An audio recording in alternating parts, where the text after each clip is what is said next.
Bismillahirrahmanirrahim. Assalamualaikum warahmatullahi wabarakatuh. Kita berjumpa kembali dalam video pertemuan kedua untuk mata kuliah analisa press bisnis. Semoga kita semua dalam keadaan sehat. Kali ini kita lanjutkan materi kita mengenai pertemuan sebelumnya.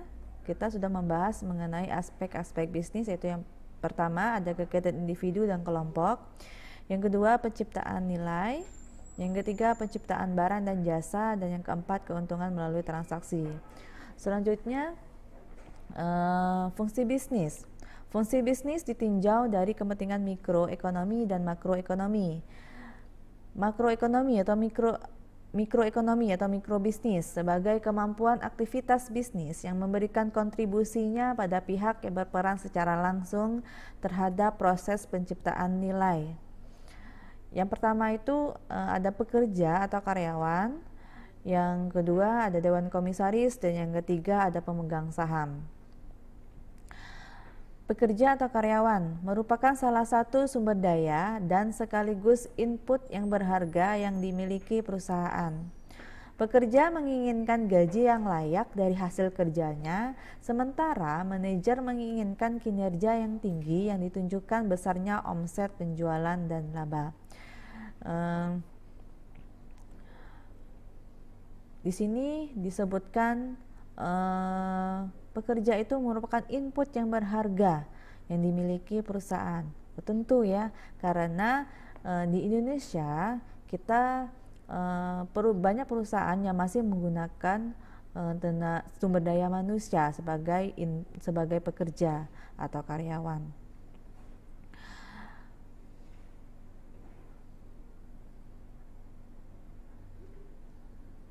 Nah, perusahaan sangat menginginkan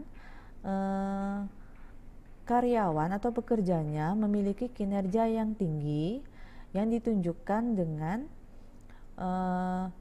besarnya omset penjualan dan juga besarnya laba.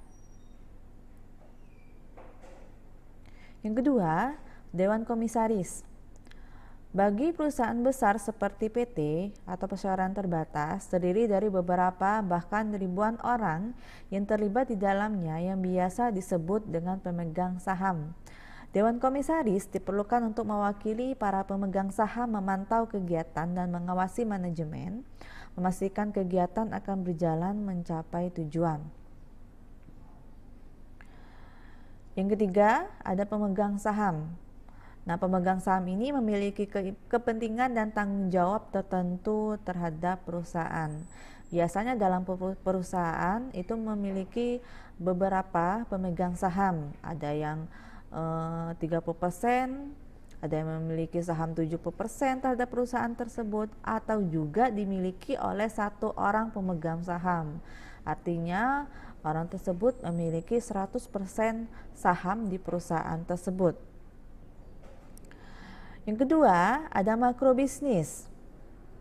Sebagai kemampuan aktivitas bisnis dalam memberikan kontribusinya pada pihak-pihak yang terlibat secara tidak langsung dalam pembentukan dan pengendalian bisnis, yaitu yang pertama masyarakat sekitar perusahaan atau masyarakat global, yang kedua bangsa dan negara. Masyarakat sekitar perusahaan atau masyarakat global.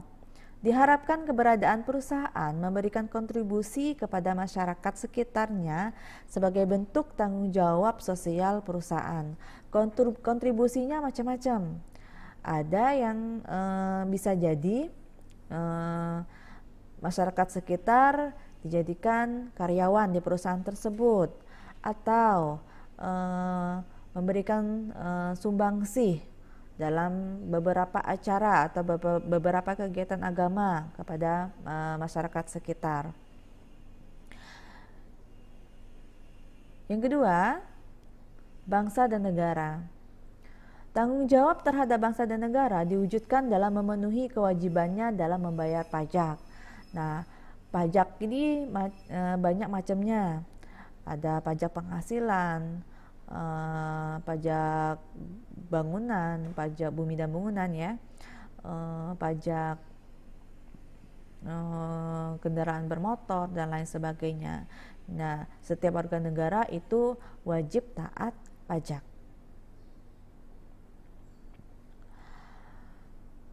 Selanjutnya kita masuk ke elemen dan sistem bisnis.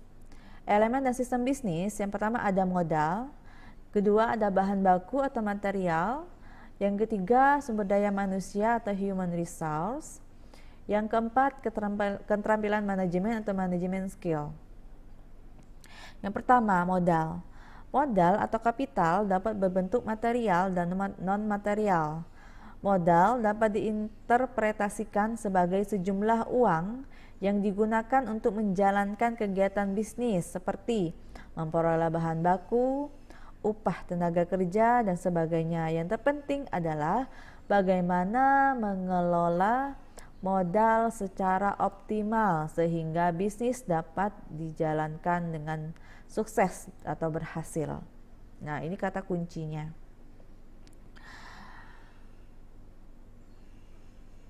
Bagaimana mengelola modal secara optimal sehingga bisnis itu bisa dijalankan dengan sukses atau berhasil. Modal dapat diperoleh dari berbagai sumber, yaitu ada modal sendiri, modal pinjaman, dan juga modal patungan atau kerjasama. Modal sendiri yang tadi saya bilang, sahamnya itu 100% milik dia sendiri. Sedangkan modal pinjaman, ini bisa pinjaman dari bank, pinjaman teman, atau pinjaman dari kredit lainnya. Selanjutnya modal patungan atau kerjasama. Nah, ini tadi itu modalnya bisa 10%, 50%-nya orang lain, atau bisa dibagi bertiga, ada 10%, ada 30%, 70%, dan lain sebagainya. Nah, itu modal. Yang kedua, bahan baku atau material. Faktor produksi dalam melaksanakan aktivitas bisnis guna menghasilkan barang dan jasa yang diperlukan masyarakat. Yang perlu diperhatikan untuk mencapai keunggulan bisnis adalah kualitas bahan karena dapat mempengaruhi kualitas produk yang dihasilkan. Di sini disebutkan bahwa kualitas bahan baku sangat mempengaruhi kualitas produk. Pasti, ya. Apabila bahan bakunya tidak berkualitas atau kurang berkualitas, maka hasilnya pun hasil produk juga kurang atau tidak berkualitas. Yang ketiga, sumber daya manusia atau human resource. Menurut Nawawi tahun 2003 bahwa SDM yang dipekerjakan dalam sebuah perusahaan harus memenuhi kualifikasi. Yang pertama, memiliki kemampuan kompetitif, dan yang kedua, memiliki kemampuan berkualitas tinggi. Jadi setiap perusahaan harus memiliki karyawan atau sumber daya manusia yang memiliki kemampuan kompetitif. Artinya bisa bersaing, baik bersaing dengan sesama karyawan dalam satu perusahaan maupun dengan yang berbeda perusahaan. Tapi persaingannya sehat, ya. Yang kedua, memiliki kemampuan berkualitas tinggi. Artinya SDM itu berkualitas, tidak abal-abal.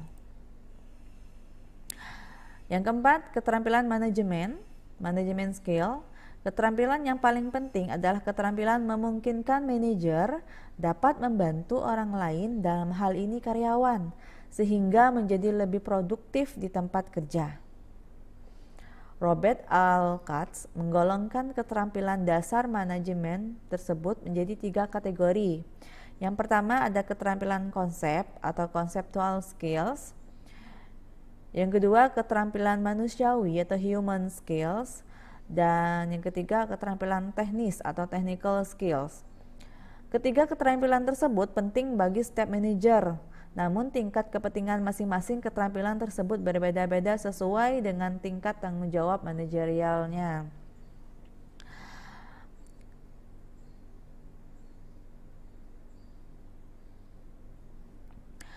Bisnis dapat dilihat sebagai keseluruhan sistem yang terdiri dari subsistem yang lebih kecil seperti produksi, pemasaran, SDM, keuangan, dan sebagainya. Bila digambarkan, maka sistem bisnis ini akan tampak seperti berikut. Ada input, proses, dan output. Input, bisnis menerima input dan mengoperasikannya dalam kendala lingkungan fisik, ekonomi, politik, hukum, teknologi, dan sosial.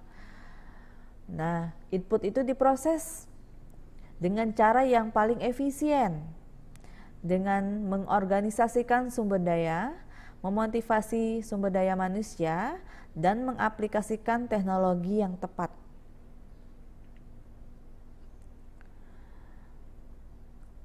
Nah, setelah diproses, outputnya yaitu menghasilkan barang dan jasa untuk memuaskan kebutuhan konsumen sehingga menciptakan manfaat ekonomi dan sosial serta meningkatkan standar kehidupan masyarakat.